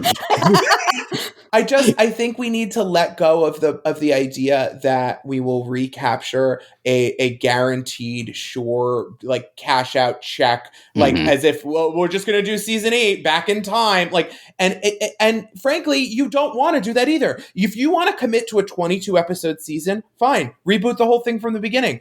Fine. I'm not gonna like it, but at least it would be accomplishable somehow. It's not accomplishable to try whatever. It's not accomplishable to do all these things that they want to do on a giant laundry list in a very short amount of time with very limited cast, very limited resources, and introduce it to a new generation. Speaking of generations, Star Trek did a pretty great job of being similar shows with similar themes and introducing you to new shit. So there's a reason to keep watching. Yeah. Yes. Oh, I love your rage. I love the passion here. It's just because this is the thing, right? This is the thing that Disney clearly like does not see, is that the fans of the original show are going to be the first fans that whatever comes out has first. This is we will be the built-in audience. We do not want to go back to Sunnydale High School again. We don't want to. We can go to another high school somewhere else. That's fine. Truly, Cleveland. Like, I think a high school in New York City sounds pretty, P.S. whatever. That sounds pretty great. That sounds pretty like, I don't know. I'd love it, you know? Especially, wait, you've got a Slayer who couldn't, high schools in New York are incredibly competitive. You can't just walk into one. A Slayer who the Watchers Council pays for their entry because the Hellmouth is somewhere in this expensive private school and they're a fish out of water and they don't know anybody. And that's why the library has a giant section of occult books. Writing it all in front of us, yes. So much to do. You know what we don't need, frankly, is to be like, guess who's back? It's Snyder! They would do it. They'd do it. They gave us like just my last piece on this because I know we're ranting, but like it must be done. It must be done. I love it. They gave us. They opened the doors for us. They bulldozed the house. They gave us all the tools to build a new house, and they said, "Here, go play in this world that we've just now given you." Like she's looking at the crater of fucking Sunnydale and smiles. That's where you pick up. You expand the world, you know? No more Luke Skywalker. No more. I don't want to say no more Buffy Summer, so we'll just say no more Luke Skywalker. No more Sunnydale. We'll say no more Sunnydale. No more Sunnydale. I'm just sad now. Because we know that's where they're going. I really feel like this is all I've been talking about. Either with Ryan and Zach, every time we talk, it's been like this. So because I love it. I feel like they're putting us back on. Like I feel like we just got off the bus after defeating all the Sunnydale vampires in the Hellmouth, and then the government's like, get back on the bus, and they're now taking us back to Sunnydale. and you know what? I hope that they do actually hear this or that it resonates somewhere and this is no knock against other podcasts because frankly, I think they do things very differently and they do a great job. We have tons of friends and respect for people that do other podcasts. However, I've been engaged with this since I was a child. It is still my favorite thing. I have consumed every version of this that has ever been released, including a terrible Game Boy Color game. It's so much that I can't even remember everything that happened. I did 80% there, but like there's just I've absorbed all of it, and I have to say to you what works and doesn't work. And as much as I think a lot of other podcasts have a financial investment in going back to literally Sunnydale, I don't think it works. So to put an end cap on this. I think it's good that we all said this, and it's good to say it in this finale because they didn't just do that here, and they definitely had to work around that. But for the next one, let it go. Yeah. Speaking of the next one, let's talk about this end here because we do kind of wrap everything up. I feel torn, right? Because I didn't love how anticlimactic the defeat was, but I do kind of like the wrap up scenes here we get. I like Anya just immediately being like, well, everyone's on cleaning duty. This place is a sheep sty. Like, I do like that. Like, this did feel like a Scooby Gang, right? Mm-hmm, mm-hmm. And a thing I also really like is Spike and Cordelia because I was so afraid they were going to, like, force a romance. And I was not going to like that. They left it at flirting, and I hope that's where they continue to leave it. Yeah. Yes. Keep it I there. got really nervous at the beginning of this scene, though. I was like, no. Yep. We made it all the way to the end. I was gonna ask. So I guess we're all on the same page then with that. Mm-hmm. Yes. I think Cordelia was smart enough to not get into a relationship with Angel. She would definitely be smart enough to not get into a relationship with Spike. Yeah, and like, especially this Cordelia, like, feels like she would have no time for that. But you know what I would like? A lovesick Spike that actually does get denied this time. You know? I want to see Spike with a vampire. Like, I want Spike with a vampire. I want Spike with Angel. That's what I want. I want to watch. Yeah. Calm down. Excuse you. Homosexual. God, Ian, what? Are you married and your husband's away, Ian? Spike turning some, like, twink and being like, yeah! Some, like, very annoying twink. Andrew! Oh, my God. That was my thought, too. But I like the way Cordelia kind of deals with him. Like, she's like, I don't date vampires. And he's like, I don't date Slayers anymore. I was like, say it. That's when I thought we were going to get a little bit of like, because now Buffy lives XYZ. We don't get nothing. I was like, we're so close. We're so close. No update. Which, you know what? I would be more upset if they fed us a line of dialogue updating us on Buffy that doesn't ring true, rather than maybe they're just not sure what they should say, so they'd rather not say anything. Yeah. I can see that. Yeah. And I like that Cordelia does give him a kiss, but we still keep it at, we're good, they're flirting, that's too much. Yeah, I agree. I didn't like that. Ryan? I think it's enough for us to then do callbacks where Spike's like, are you sure you don't want to kiss again? And Cordelia's like, that was one time. I was caught up in the moment. Like, I think that's fun. It gives the shippers a wink. It definitely teases people to come back. Fine. We don't need a full-blown Spike and Cordelia romance. I think you did enough to have to sell us on Tara and Dru. Well, like, hear me out then. Hear me out. They fall in love, right? They fall in love. He has a soul, but he can't like have sex. But then they do have sex. And then she has to drive a sword through him. And then she leaves town. And then her mom kicks her out of the house and then reframes the whole argument as you left. Cordelia and Chase. So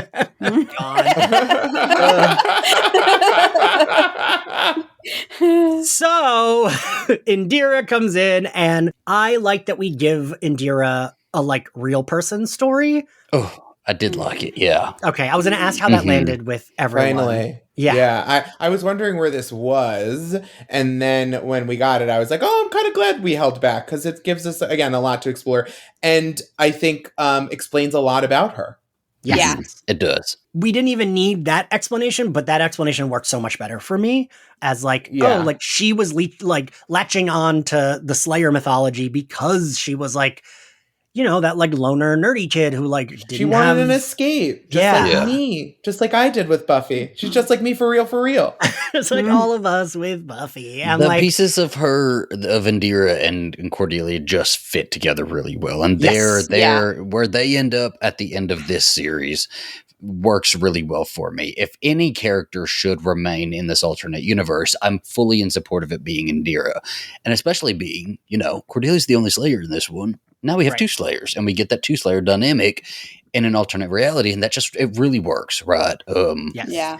But hit me with that butt. Everybody stays. Why the fuck is everybody here? Why are we all staying? I mean, I think that he definitely found a lot of comfort in Dru while he was here, and he's not ready to leave. So he's come up with this like plan to be like, oh, she's just too dangerous. I think we should stay and try to find her. Well, then we better get some more sexy time between Spike and Dru. Give me more of that heavy breathing.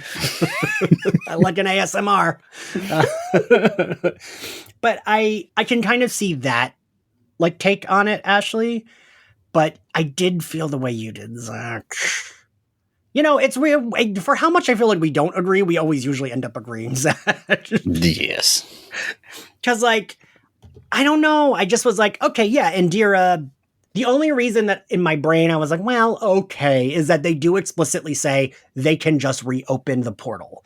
Like, they say that when they say bye to Giles. I'm like, all right, so we can do a little bit of back and forth. Like, that's where not my brain can, can like, they're say wanting to do, which no, is like, okay, I won't go on a rant, but what it sounds like now is that we want Spike back, Clem back, everybody back in Sunnydale. Yes, insert the same rant here.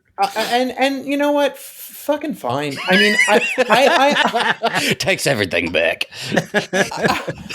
But you know what? Yeah, I don't want Sunnydale. I don't. But if we're gonna do it, yes, let's at least get a version of Sunnydale that there's something new going on. Yes. Like it's a different dimension. And if you want to do all these callbacks, let's do it in a funny way where Harmony isn't a vampire. She's in fact the most powerful person on the fucking Small Business Association board, and she make Anya's life hell. Like, let's fine. Then let's have some fun. But now that the pieces are in place, let's have some fun. You did your little checklist. We met all of Disney's demands, and everybody's in town, and fine. Willow's in a box. We'll get to it. Like, fine. I forgot about this. I know, we got it. I forgot we had still had wait. Can I do an impression? I want to do an impression. Wow. Allison Hannigan's never given a more heartfelt performance than when someone else moaned for her. Poor Allison Hannigan's just trying to dance her way through fucking network television. Literally. Wait, before we get there, so we send Giles home, you know. I do like that Indira, you know, says, tell Olivia I say hi. And like, I like all of this. Even though I agree with you, Zach, I'm like, but why are Clem and Spike saying? I still like that we have the, like, they can go back if they want. Because wait, I'm hands up. The only thing I kept thinking of was, I brought this up in every episode, how much I loved Indira asking Anya to help her grandfather. And we are like, see you, Grandpa. Good luck. I forgot about the grandpa. I did too. I think they forgot about I don't even remember that now. I don't even remember it now. The grandpa. Everybody. Who's grandpa? And so like the first time when Indira and Anya are in the car driving to our Sunnydale's magic box, at one point they're like talking and like Anya's telling her about Cordelia. And Indira says, like, well, my grandfather's really sick. Do you think you could help him? And I loved that this Anya didn't miss a beat and said, if we make it out of this alive, but he's not dead. He's not dead. So I know the dad died, but the grandpa didn't die too. The grandpa has dementia. Oh, he has dementia. That's right. Yes. All flooding back to me. Oh my gosh, that's fucking wild. And we were just like, peace, Grandpa. But you know what? We better find out Grandpa is somebody that we've met before. Like, I better be giving us a wink towards something that'll be really good. Ethan Rain. But that I will say the thing that helped me is that I was like, okay, they can reopen this. I do like Indira hugging him, and I for a second didn't like, but then I did when Giles is like, and I hope to never hear from any of you again. And I was like, excuse me, this is fucking rude. And then when he says, unless it's a Christmas card, I was like, oh yeah, he's being dad. He's like, no, we're a family. No, Giles, we're not going to hear from these people again. We don't want nothing to do with this alternate reality anymore. Let him be. So then we get our epilogue. We get this. I still don't think I know exactly how I feel about this. This felt like our MCU credits scene that I don't know that we needed. And I don't know that we should have done it unless we could get the actor. But so we check back in with Drusilla. She's back at her base. They just fully let her go. She's back with Mr. Pickles, everyone's favorite monkey. Stayed with her for some reason. Which you know what? I like Mr. Pickles more hanging out with Drusilla because Drusilla seems like the type that would be like, would you like to see an upside down fairy who only screams? And then she has it like in a box or whatever. Like she definitely has a bunch of weird shit. Yes. Monkey, it's like, whatever. Yeah. Tara having a monkey just seems like something she'd be like, I need to call a zookeeper. Why do I own them? I like that with Drusilla, suddenly everyone's on board. You fake fans. She probably, we're going to find out at some point that she's stuffed Mr. Pickles and put him in a dollhouse. That's true. That's true. This is Mr. Pickles. He's one of my dollies. He's so much better now that he's quiet. Ashley, I need to know. Walk us through. Give us your positivity, please. Yes. I'm very, very excited about Vampire Giles. Okay. Yes. That was the cherry on the fucking cake for this series for me. Because we've been hearing, y'all were talking, we've been hearing the screaming and stuff, and I was trying to figure out who it is, and progressively it gets more and more clear throughout the series. And so here in this last scene, before she even said his name, I was like, oh my God, oh my God, oh my God, oh my God, oh my God, that's Anthony Stewart. I recognize his voice right away. Yeah. And he calls her mother. And I was like, I am here for this dynamic. I want these two actors to interact in this fun way. And I'm just, I'm here for all of this. I'm a little iffy on the Willow stuff. I think it's an interesting choice that they have supposedly had her down there the whole time. Yeah. So I'm just curious as to what they'll do with her. She's just very skinny now. I like this. I hope Ripper is Vampire Ripper is our big bad for number 2. How fun would that be? Yeah. Our hyper intelligent, hyper competent, sexy as hell vampire. Yeah. Let's do it. Like an evil Watcher, an evil Giles doing the opposite of what he did for Buffy. How will Indira rise to the occasion? Cordelia will feel so betrayed. It'll be great. So I need to bring up you know what? No. Zach, what'd you think of it? Willow or Giles? I loved Giles. I did love that. Did? Okay. I like the idea of that. Vampire Ripper sounds great. If, and there's a hard if here, man. They got to go real dark with it because he creates some carnage. He fucks shit up. So they have to go dark with it. No, he can't have Mr. Pickles. Nothing like that. Okay? It's got to be bad. What if we get the Spike and True I didn't know version? if you were doing Mr. Pickles or not. Yeah, you were doing a bit. What if we get the Spike and Drew version of Giles and Joyce? I'm throwing it out there. Oh, Vampire Joyce. I wouldn't hate it, but again, make it fucking dark. Yes. Yeah.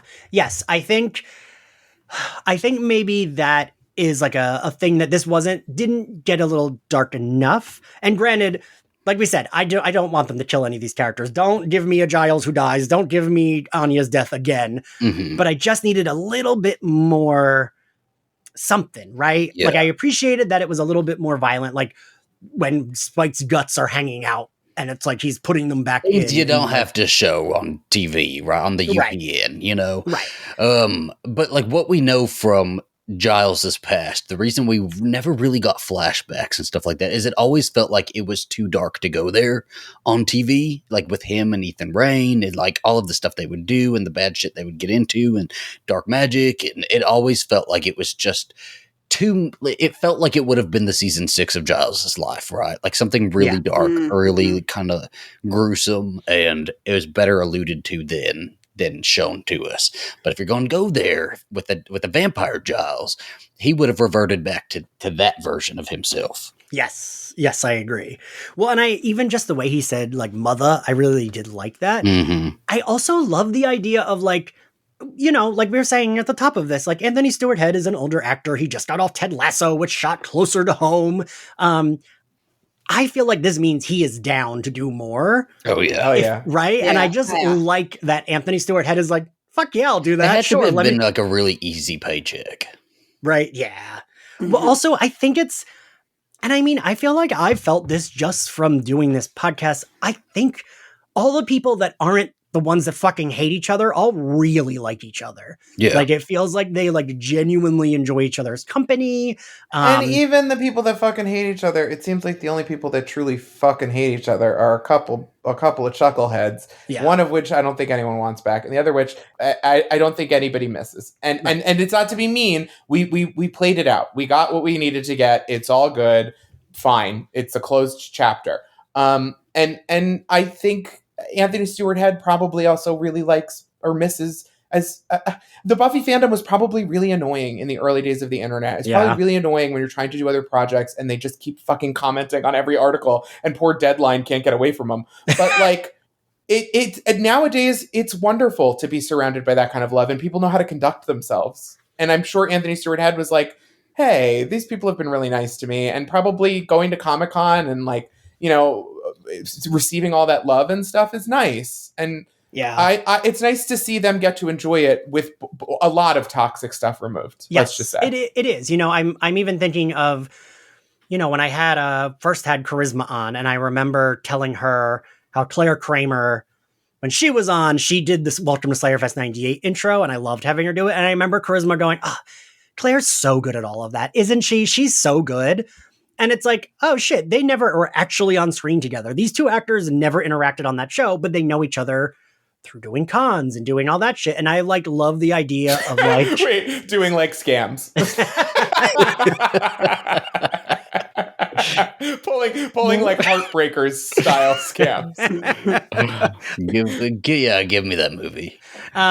But like I do think it seems like they all just really like each other, and that's nice. And I'm sure Anthony Stewart Head was not in any of the like photos anyone put, so I'm sure he recorded this from his home, right? Like he's not flying. It's like a low commitment little thing that they get to, like a little revisit, right? Yeah. Where they don't have to like do themselves up, go on a set, shoot all hours of the night. It's a really fun, just small little project.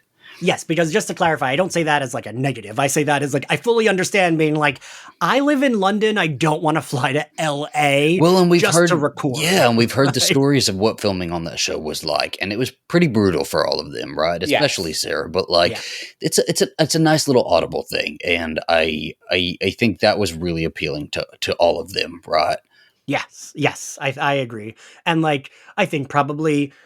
I know for a fact Amber Benson is like the one that no one has, like, I feel like everyone likes her. She is Tara minus being a lesbian witch, but everything else, like Amber and a little bit of a drip. Tara's a little bit of a drip. Amber's a lot of fun. True. Yes. Like. And like, I just like, when I interview, I've told the story a zillion times. When I interviewed her at BuzzFeed, I don't think I've ever interviewed someone that was that warm immediately with me. Oh gosh. Well, that's why she was trying to be so bad in this.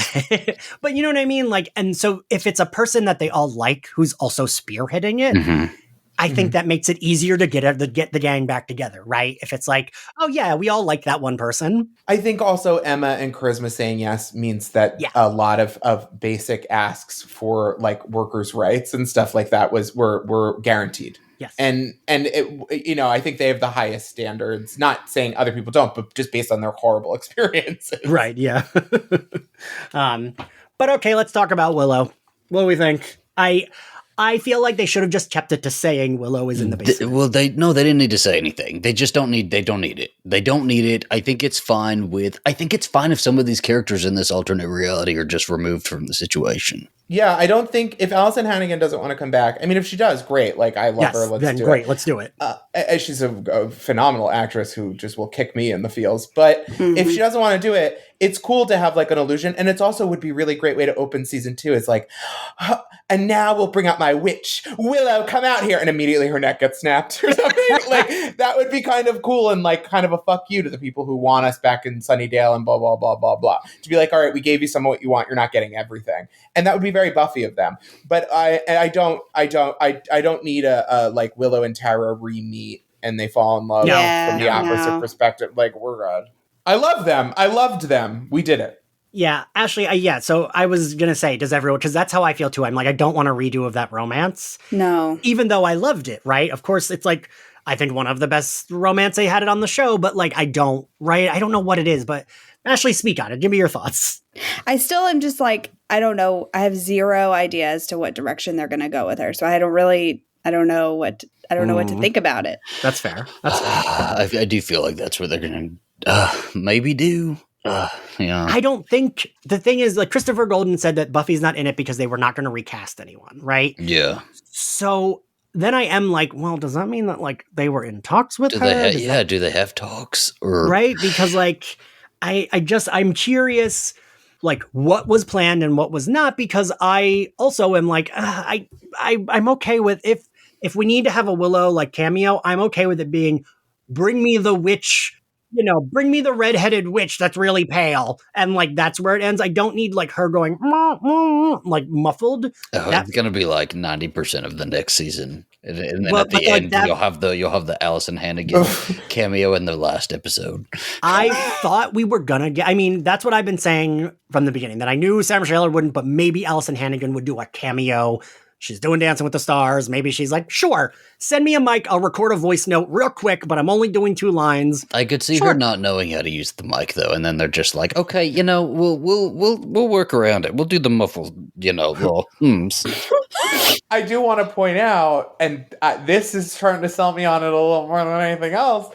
If we get Willow back, we're getting Wesley back, right? Because that mic setup would be in the same house. That's true. Okay? And I would like to see an alternate reality Wesley with a very different life story and a very different dynamic with Giles and Cordelia in a season 2. And that sounds pretty fucking good to me. And I know that he would like to maybe be involved, right? Like, why not? Right. So maybe what we can't do is undermine the death of Tara because in season 6, because I did not go through all of that. Yes. And Kennedy to fucking have it best be back at square one.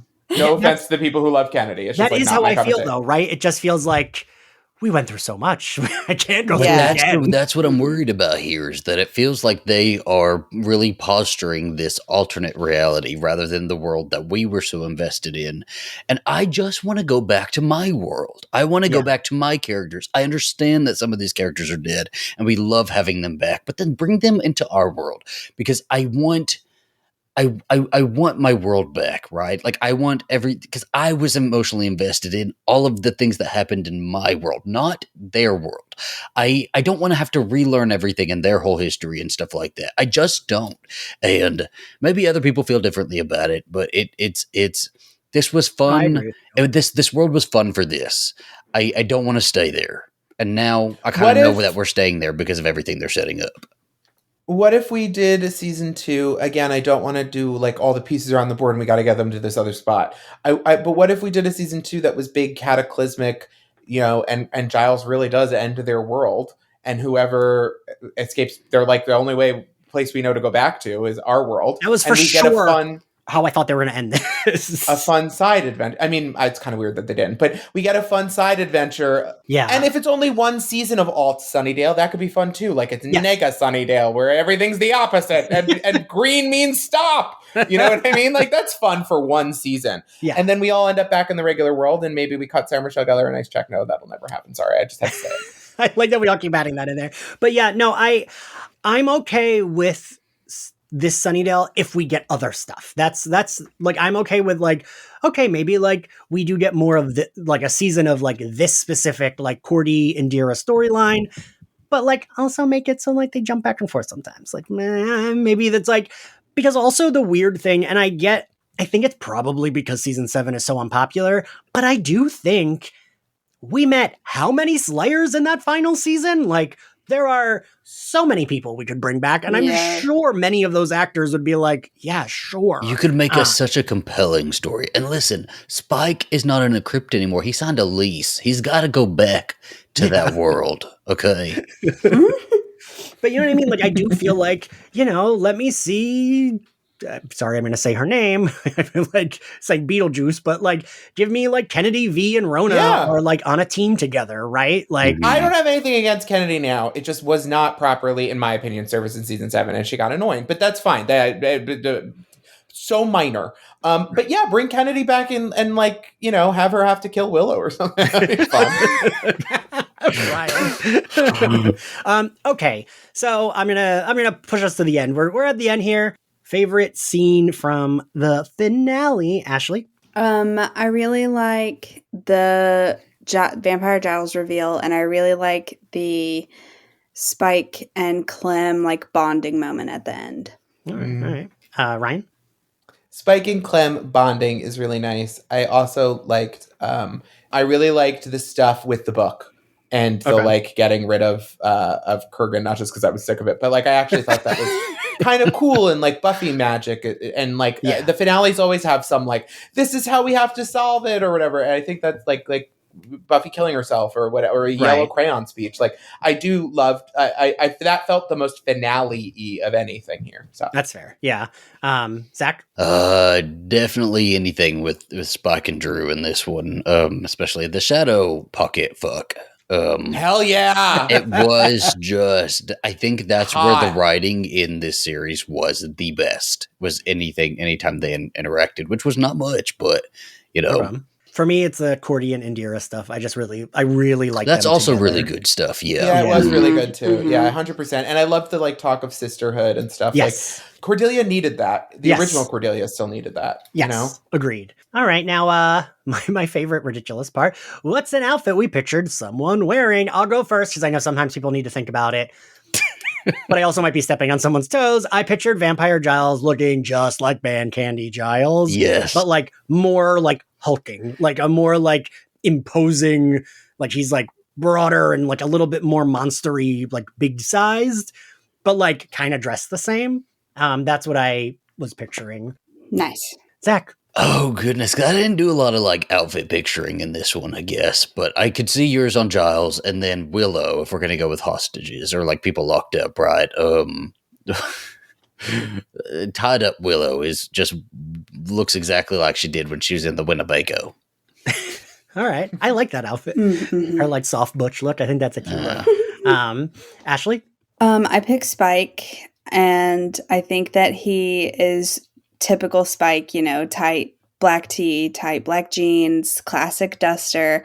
But I mentioned in episode 5 that I think that Clem has started like adding pins and patches to his vest that he wears, and that he gave Spike a matching best friend patch, and Spike hadn't put it on his duster yet. But I think in the scene where they bond at the end, he decides to go ahead and secure it on the inside of his duster so that he can flash it to Clem and like make him smile, but no one else has to see it.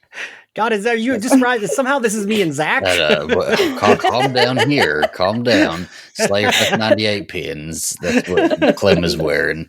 Like, yeah, I have it. Describe Spike a little more. That sounds nice. Out of here. Ryan, what outfit did you picture someone wearing? I'm sorry to do this. I'm going to go really fast. One, in my mind, Willow is not wearing that. She was wearing like a for lack of a better word, because this is the word they used in Star Wars, slave Leia outfit, because Dru was like, you're going to look like a horny little freak when you're locked up.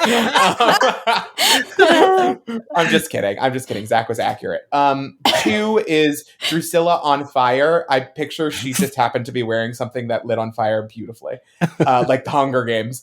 And then the real outfit, my real choice is that by this point, Clem's tuxedo is looking very end of the wedding. I got drunk. Probably kind of torn up from the incredibly inflating Clem.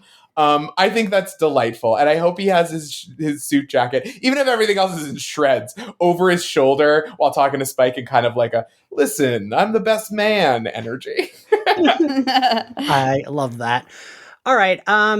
What was, I guess, I don't know, what, it could be anything. It could be a specific scene, it could be an episode, whatever. Like, favorite thing about this series, like favorite parts, whatever. I'll go first again, just to give you all time, because I did not tell you this was a question. I think everything in Our Sunnydale, I loved. I wish Miranda could have been a villain from another season. I wish, like, we would have spent, like, not more time with that, but like that could have been its own thing. I liked all of that. I liked them fighting in LA. That felt a little bit more city-ish. I liked that setting. I like genuinely loved the first few episodes. But yeah, Zach? Yeah. Ian, I think we're probably more on the same page than not. There was just such a special feeling that I got when we first were walked into this world, and getting to revisit this world and revisit these characters and pick back up with everybody. And I could picture it so clearly. And then when we first went to alternate Sunnydale, that was really fun. It was really fun to explore. I think it got a little too long. I think 9 episodes was maybe a tad bit too long, but overall, I enjoyed the majority of what they offered us with this series. Yeah. So I'm really fucking happy it exists. And damn good job to everybody involved. Yeah. Ryan? I liked the giant fuckball of Midnight, and I also more specifically thought having Juliet Landau back as Drusilla made the entire thing work. It gave me chills at every single time. Bringing every single person back gave me chills, but I swear every time she spoke, I was like, I'm so glad we even have this. It's so incredible. Yeah. Ashley? No, my favorite bits were the relationships, like Cordelia and Indira slowly warming up to each other, all of the Spike and Dru, Giles and Anya, Spike and Clem, Indira and Clem. Like, I just really liked all of the like little relationship developments we got throughout the series. Yeah. Yeah. All right. Now, what grade do we give this episode and the series as a whole? Ryan, do you want to go first?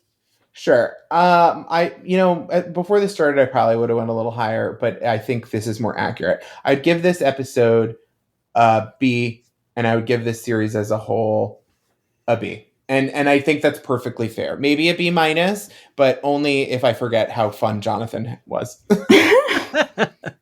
Ashley? I give this episode an A minus, but the series an A. All right. Zach? The episode may be a B minus, and then the whole thing a B. I think I'm gonna give B minus for this. You all bumped my grade up, I will say. I had a C plus originally. You made me bump it up because I'm like, oh yeah. B minus, and then I think B plus for the series as a whole. I'm the biggest bitch? That's crazy. I do think that if they were to like bring it back in television format or movie format, I would love David Gordon Green to helm it. Don't even dare you. Listen to our 2-hour rant. Blumhouse and David Gordon Green announce a new trilogy from David Gordon Green, the Buffy the Vampire Slayer. From the team behind Five Nights at Freddy's, we bring you. And it doesn't acknowledge anything but the first season of Buffy for some reason. It's only canon with the movie. And Buffy's got trauma. God, yes. And sure, eyes get stabbed out. Thank you all for listening. This was a lot of fun to cover. Like, I know that we had some nitpicks, but I'm really happy I got to cover it with the three of you and Hammy for 2 episodes. This was like, I don't know, it was really fun talking about something new and Buffy. And Ashley, my God, I am so sorry you have to edit. This is now 2 hours long. I'm so sorry. This is still shorter than any Why Are We Like This episode we've ever recorded, so. Fair. This was just, I even with my complaints, give me more of this and we'll cover it. I just, the excitement The feedback I kept getting about our coverage was how excited we all were and how much fun it was listening to us be. I had someone in our Discord say they hadn't even listened past, I think, episode 2 of Slayers, but had listened to all of our coverage of it because it was like fun hearing us be excited. And we were, right? I feel like the 4 of us were like genuinely so excited over this. And it was just nice having that to be excited about, right? Yeah.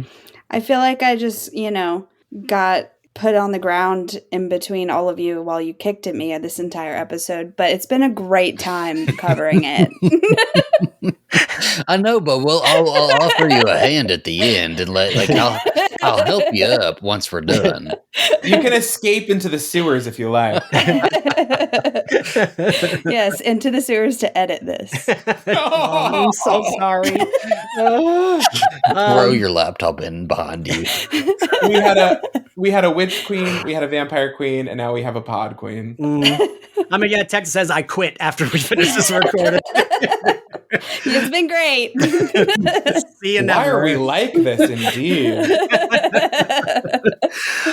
But thank you all for listening. Thank you to the 3 of you for doing this. If you like Slayerfest 98, you can find us on Spotify, Apple Podcasts, YouTube, and anywhere else you get your podcasts. We're on a few new podcasting platforms recently. Couldn't tell you what they were, but we are. I added that on Podbean. You can also support us on Patreon. You can find us on social media at SlayerFestX98. Go ahead and give us a follow on all platforms. It would be much appreciated. If you want to follow me, I'm at IanXCarlos on all social media platforms. Ryan, where can everyone find you and your things?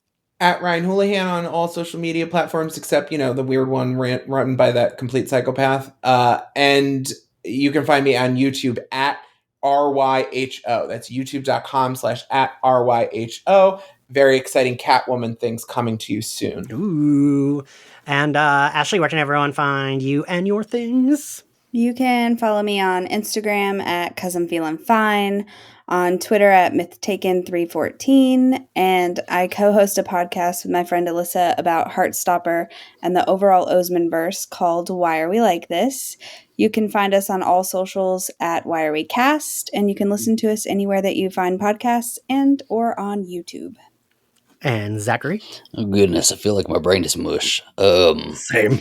Yeah, search Zach Garcia, and you'll find me on the internet. Not the other one. There's an actor named Zach Garcia, but I'm the other one. And then I have a horror podcast with Ian Carlos Crawford here called My Bloody Judy. We just put out an episode with Dara Resnick, the showrunner for The Horror of Dolores Roach. It was a really fun conversation. So It was a great convo. yeah, we talked about Final Girls, but we ended up going into like tons of other shit that you should just. It was like an hour and a half, and it was perfect. You should just listen to the whole thing.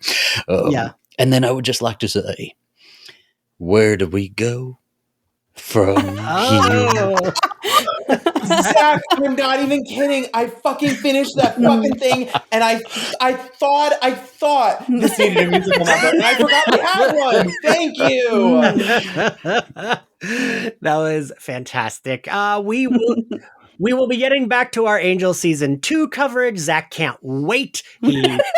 His husband told him that he had to be on for the last end of the season. I'm doing this for my man, but I'm sick of Angel's ass. Alistair sent us blackmail material. We will be revealing it. If you don't like the episodes, then it'll all get out there. We will be getting back to Angel Season 2, and then we'll be taking a short break and eventually have the Magicians coverage starting between seasons of Angel. Oh my God. And so we'll see you all next time. Bye. Bye. Bye.